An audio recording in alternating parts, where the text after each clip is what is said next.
नमस्कार दोस्तों, मैं हूं डॉक्टर वेदांत और आप आजकल देख रहे हैं हमारी इंडियन इकोनॉमी की सीरीज़। और इस सीरीज़ के अंदर आजकल हम लोग पढ़ रहे हैं जो इंडियन फाइनेंशियल सिस्टम है, भारतीय वित्तीय प्रणाली। उसके अंतर्गत पिछले वीडियो में हम लोग मनी मार्केट और कैपिटल मार्केट का अंतर जानते हुए मनी मार्केट के जो इंस्ट्रूमेंट हैं और कैपिटल मार्केट में खासतौर से जो प्राइमरी मार्केट है उस पर बात कर चुके थे। आज हम लोग बात करेंगे कैपिटल मार्केट की सेकेंडरी मार्केट के अंतर्गत, यानी पूंजी बाजार में जो द्वितीयक बाजार है ना, जिसको हम लोग शेयर मार्केट कहते हैं, उस शेयर मार्केट के बारे में बात करेंगे। अब यहाँ पर दो चीज़ें तो अपने दिमाग में क्लियर रखिए। एक तो ये कि जो कंपनियां शेयर मार्केट में लिस्टेड होती हैं उनके ही जो इश्यूज होते हैं, इशू का मतलब हुआ जो भी उनके निर्गत हैं, चाहे वो डिबेंचर के रूप में हो यानी ऋण पत्रों के रूप में हो या फिर शेयर के रूप में हो, इनके माध्यम से ही सारा का सारा खरीद बिक्री या व्यापार होता है। दूसरी बात आपको यह ध्यान रखनी है कि कैपिटल मार्केट के अंतर्गत जो सेकेंडरी मार्केट के स्टॉक मार्केट हैं, इनके जो इस बाजार के जो केंद्र होते हैं, इन्हीं केंद्रों को हम कहते हैं क्या? स्टॉक एक्सचेंज ना। तो स्टॉक एक्सचेंज इनको कहते हैं। सबसे जो पुराना स्टॉक एक्सचेंज है वो हमारा ना बॉम्बे स्टॉक एक्सचेंज है ना। बॉम्बे जो स्टॉक एक्सचेंज है ये सबसे पुराना स्टॉक एक्सचेंज है, ठीक है। तो उस पर हम लोग बाद में बात करेंगे। अभी फिलहाल बात करते हैं कि जो सेकेंडरी मार्केट में कंपनी अगर कोई अपना फंड रेज करना चाहती है, कौन सा फंड?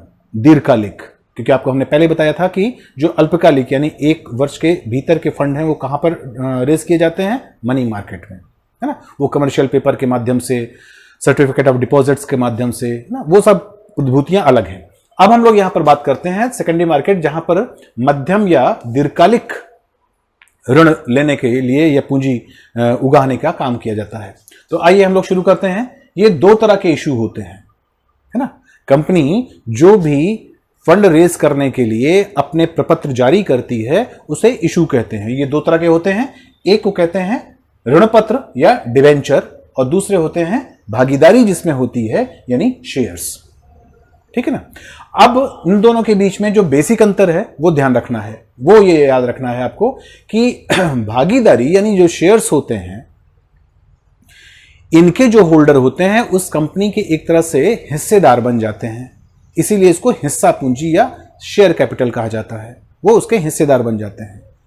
दूसरी चीज ध्यान रखना है आपको कि जब हिस्सेदार बन जाएंगे तो स्वाभाविक है कि कंपनी का अगर लाभ होगा तो इनका भी लाभ होगा और कंपनी का अगर नुकसान होगा तो इनका नुकसान होगा। उसी लाभ के लिए शब्द यूज किया जाता है डिविडेंड या लाभांश, ठीक है ना। तो शेयर के बदले क्या मिलता है? डिविडेंड मिलता है, लाभांश मिलता है। अब हम लोग डिबेंचर की तरफ आते हैं। डिबेंचर में यह ध्यान रखना है कि डिबेंचर वो हिस्सेदारी नहीं है बल्कि किसी कंपनी के द्वारा लिया गया ऋण है।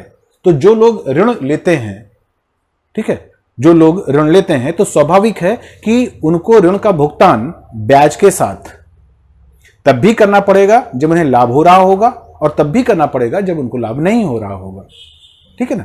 तो इसका मतलब यह हुआ कि जो डिबेंचर है इसके बदले जो भी ब्याज या जो भी उसकी लायबिलिटी है वो उसे कंपनी को देनी ही पड़ेगी। जबकि यहां पर ध्यान रखना है आपको कि शेयर वाले में अगर उसको लाभ नहीं हुआ तो लाभांश नहीं देगा, डिविडेंड नहीं देगा, ठीक है। लाभांश ज्यादा हो जाएगा तो डिविडेंड की मात्रा ज्यादा होगी। लेकिन यहां पर डिवेंचर के बदले आपको क्या मिल रहा है? आपको यहां पर मिल रहा है एक निश्चित इंटरेस्ट, और वो इंटरेस्ट है ना, लाभ बहुत ज्यादा हो तो भी आपको उतना ही इंटरेस्ट मिलेगा और लाभ ना हो तो भी आपको इंटरेस्ट मिलेगा। तो यहां पर एक तरह से इंटरेस्ट की सिक्योरिटी है, ठीक है, लेकिन ज्यादा की सिक्योरिटी नहीं है। तो यहां पर पूरा रिस्क है तो गेन भी ज्यादा है, यहां रिस्क लगभग नहीं है तो गेन भी बहुत कम है, ठीक है। ये जो ऋण पत्र हैं, इन्हीं ऋण पत्रों को हम क्या कहते हैं? डिवेंचर।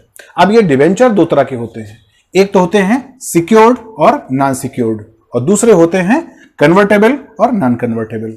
तो पहले हम लोग बात करते हैं सिक्योर्ड और नॉन सिक्योर्ड डिवेंचर की। सिक्योर्ड डिवेंचर वो होते हैं जिन डिवेंचर यानी जिन ऋण पत्रों के पीछे कंपनी किसी ना किसी प्रकार की कोई गिरवी संपदा रखती है, कोई एसेट रखती है। अगर वो कोई एसेट रखेगी तो स्वाभाविक है कि उस एसेट को बेच करके भी डिवेंचर का जो भुगतान है वो किया जा सकता है। इसलिए सबसे ज्यादा सुरक्षित वो डिवेंचर होते हैं जिनके पीछे कोई ना कोई गिरवी संपत्ति होती है, यानी एसेट होती है। तो स्वाभाविक है कि इसमें जो इंटरेस्ट रेट है वो बहुत ही कम होता है ना, क्योंकि इसमें बिल्कुल जोखिम नहीं है, कोई इसमें रिस्क नहीं है। लेकिन जो नॉन सिक्योर्ड हैं वो ऐसे डिबेंचर होते हैं जिनके पीछे किसी प्रकार की गिरवी यानी कोई कोलैटरल सिक्योरिटी नहीं होती। अब जब कोई कोलैटरल सिक्योरिटी नहीं है तो स्वाभाविक है कि ये डिबेंचर सिक्योर्ड डिबेंचर की तुलना में थोड़े से ज्यादा रिस्की हो गए, तो इनका जो इंटरेस्ट रेट है उसकी तुलना में थोड़ा ज्यादा होता है। क्लियर हो गई बात। अब दूसरे प्रकार के जो डिबेंचर है वो क्या है, कन्वर्टेबल और नॉन कन्वर्टेबल।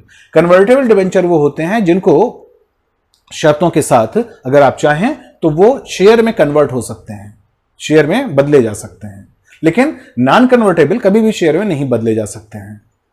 ठीक है, तो स्वाभाविक है कि ये भी एक प्रकार है कि डिबेंचर जो है वो कन्वर्टेबल भी हो सकते हैं, यानी शेयरों में बदले भी जा सकते हैं और शेयरों में नहीं भी बदले जा सकते हैं। ठीक है, तो इस तरह के, क्योंकि कभी कभी ऐसा होता है कि आपने पहले डिबेंचर में कोई पूंजी लगाई, फिर आपने देखा कंपनी परफॉर्मेंस बहुत अच्छा है, लेकिन हमको जो इंटरेस्ट मिल रहा है वो बहुत कम है, अगर ये डिविडेंड मिलता तो कितना अच्छा रहता। लेकिन चूंकि आप चूक चुके हैं पहले शेयर खरीदने से, पहले आपने रिस्क नहीं लिया, तो इसलिए अब आपके पास मौका है कि अपना डिबेंचर को कन्वर्टेबल करा लीजिए शेयर में। तो अब आपको ब्याज की जगह पर क्या मिलने लगेगा, डिविडेंड मिलने लगेगा, जो निश्चित रूप से उस कंपनी का थोड़ा बेहतर होगा, है ना।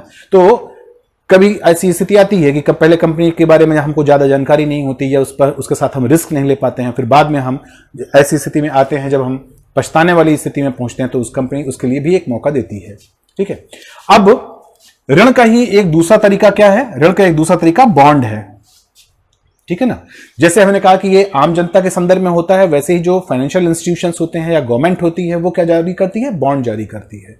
ठीक है, अब यहां पर आपको जैसा कि हमने मनी मार्केट में पहले बता दिया था कि अगर यही बॉन्ड अगर 1 साल से कम समय के लिए जारी किए जाते हैं तो वो होते हैं ट्रेजरी बिल, और जब ये 1 साल से अधिक के लिए जारी होते हैं तब ये क्या हो जाते हैं, बॉन्ड।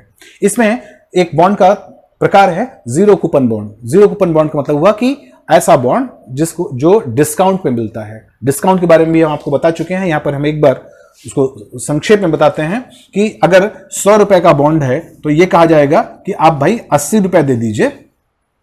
ठीक है, तो इसका मतलब कि इस बॉन्ड पे किसी प्रकार का इंटरेस्ट नहीं मिल रहा है, इस बॉन्ड पे किसी प्रकार का कोई डिविडेंड नहीं मिल रहा है, लेकिन ये बॉन्ड खुद ही 100 रुपए का है लेकिन 80 रुपए में आपको दिया जा रहा है। इसका मतलब हुआ कि जब आप इसको समय के बाद, इसकी शर्तें पूरी होने के बाद, एक निश्चित टाइम पीरियड गुजरने के बाद जब इसको आपको भुनाएंगे यानी इसको इनकैश करेंगे तो आपको कितना मिलेगा, 100 रुपए, लेकिन वास्तव में आपने दिया कितना है, 80 रुपए। तो ये जो 20 रुपए हो गया यही आपका एक प्रकार से रिटर्न मिल गया आपको। स्पष्ट हुई ना। तो बॉन्ड, जीरो कूपन बॉन्ड वो बॉन्ड होते हैं जिनकी जो फेस वैल्यू होती है, फेस वैल्यू मतलब वो जो अंकित मूल्य है जो उस पर लिखा हुआ है उससे कम पर आप उसे खरीदते हैं। जितने कम पर खरीदते हैं इसी को बट्टा या डिस्काउंट बोला जाता है। तो ये डिस्काउंट वाले जो बॉन्ड होते हैं उनको क्या होता है, जीरो कूपन बॉन्ड। डिस्काउंट की बात हमने आपको देखिए ट्रेजरी बिल में भी बताई थी, है ना, कि किस तरह से टैप ऑन जो ट्रेजरी बिल होते हैं या फिर जो ऐसे बिल होते हैं जो डिस्काउंट हो सकते हैं, जिनका रेट डिस्काउंट किया जा सकता है, पुनर्कटौती की जा सकती है ना। इसी तरह से हम आपको उसमें नीलामी के आधार पर जो बॉन्ड होते हैं उनके बारे में बताया था। तो यहां पर खासतौर से जीरो कूपन बॉन्ड। ठीक है, तो इसी तरह से जो इंटरनेशनल मार्केट में बेचने के लिए भारत सरकार ने एक और बॉन्ड जारी किया है ना, सॉवरेन बॉन्ड। तो वो सब बॉन्ड के तमाम प्रकार हैं, है ना।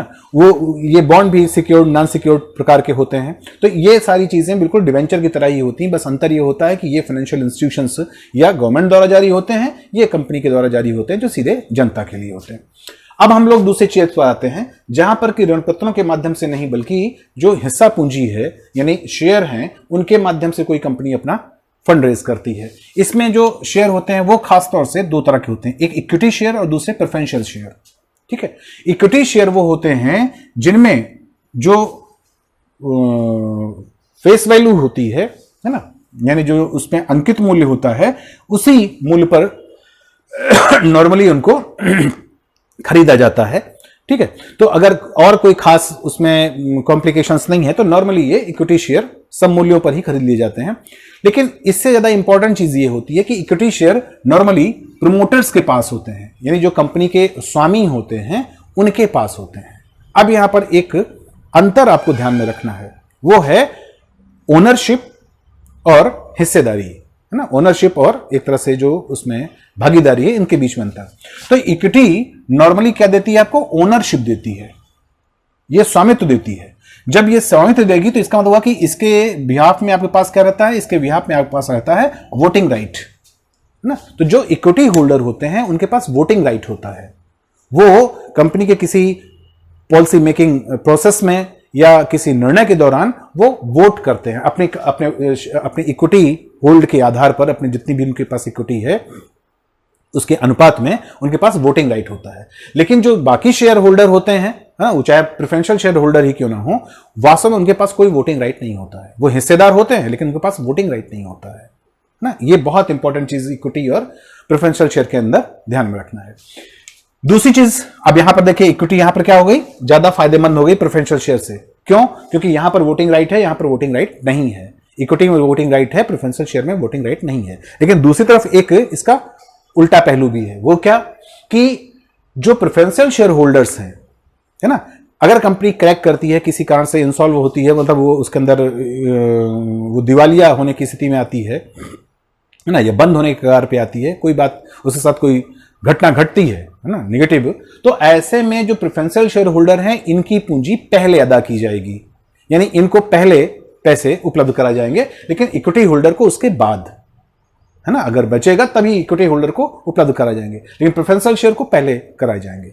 तो एक जगह प्रेफरेंशियल शेयर वाले को कह सकते हैं कि थोड़ा कम फायदा है, क्योंकि वहां पर वो उसके पास वोटिंग राइट नहीं है। लेकिन दूसरी तरफ फायदा है कि अगर कंपनी क्रैक होती है, बंद होती है या इंसॉल्वेंसी का शिकार होती है, तो ऐसे में उसके हिस्से की जो पूंजी है उसका भुगतान पहले किया जाएगा देन इक्विटी होल्डर्स के। इक्विटी का भुगतान बाद में किया जाएगा। लेकिन इक्विटी वालों के पास क्या है? उनके पास वोटिंग राइट है। तो नॉर्मली इक्विटी होल्ड जो करते हैं वो प्रमोटर्स होते हैं, धारक होते हैं, जो विशेष जो भी फाइनेंशियल इंस्टीट्यूशंस या जो भी मेन जो एंटरप्रेन्योर होते हैं वो लोग इक्विटी होल्ड करते हैं, और उसके बाद के जो शेयर होते हैं वो एज सच वो जनता के लिए जारी करते हैं। ये चीज आपको और ज्यादा क्लियर होगी, इसके लिए हम एक अलग से वीडियो बनाएंगे जहां पर आप authorise capital, issue capital, subscribe capital और पेड ऑफ कैपिटल के बारे में जानेंगे। वहां पर शायद ये चीज आपको और ज्यादा स्पष्ट हो जाए, क्योंकि वास्तव में जो एथोराइज कैपिटल होती है उसके आधार पर जो कैपिटल इशू की जाती है, उस इशू कैपिटल में जितनी हिस्सा सब्सक्राइब किया जाता है, यानी उसको निर्गमित किया जाता है, उस निर्गमित का वो हिस्सा जो प्रमोटर के पास होता है, सच वही इक्विटी होता है। ठीक है, तो ये चीज आपको ध्यान रखनी है। तो इस तरह से शेयर के माध्यम से और पत्रों के माध्यम से, जिसमें बॉन्ड और डिबेंचर शामिल हैं, इनके माध्यम से कैपिटल मार्केट से घरेलू पूंजी हम उठा सकते हैं। अब यहां पर एक चीज ध्यान रखना है आपको, जिस पर हम लोग आगे की बात करेंगे, वो ये कि ऐसी स्थिति भी हो सकती है जहां पर इस प्रकार का जो पैसा है ना, यानी जो मनी मार्केट और कैपिटल मार्केट में जो फंड रेज होते हैं, इसका जो पैसा है वो विदेशी जो पूंजी निवेशक हैं, है ना, उनके माध्यम से है, जिसको हम क्या कहते हैं? एफडीआई, है ना, या फिर जो फॉरेन पोर्टफोलियो इन्वेस्टमेंट, है ना, ये संस्थागत निवेश। फिर जो पोर्टफोलियो इन्वेस्टमेंट होता है इसमें भी इंस्टीट्यूशनल होता है, एफआईआई, है ना, या फिर जो क्वालिफाइड इन्वेस्टर्स होते हैं, है ना, एफक्यूआई, इस तरह की चीजें भी आगे आएंगी, उनके बारे में भी हम लोग बात करेंगे, क्योंकि उनको और जब आप समझेंगे तो आपको यह क्लियर हो जाएगा कि कोई भी कंपनी देशी बाजार और विदेशी बाजार में किस किस तरह से और किस किस रूप में जो पूंजी है उसको उठा सकती है और फिर वो अपना काम कर सकती है। ठीक है ना, तो हम लोग आगे एफडीआई और एफआईआई के बारे में पढ़ना शुरू करेंगे। अभी फिलहाल आप सेकेंडरी मार्केट की कैपिटल के बारे में जानिए, इसको रिवाइज करिए। पूरा ये एक ही सिस्टम है, सब आपस में जुड़े हुए वीडियोस हैं, इनको आपस में देखिए और इसको शेयर कीजिए, क्योंकि आपको मालूम है कि कोई भी जानकारी या ज्ञान जितना आप बांटेंगे उतना ही बढ़ेगा। Thank you.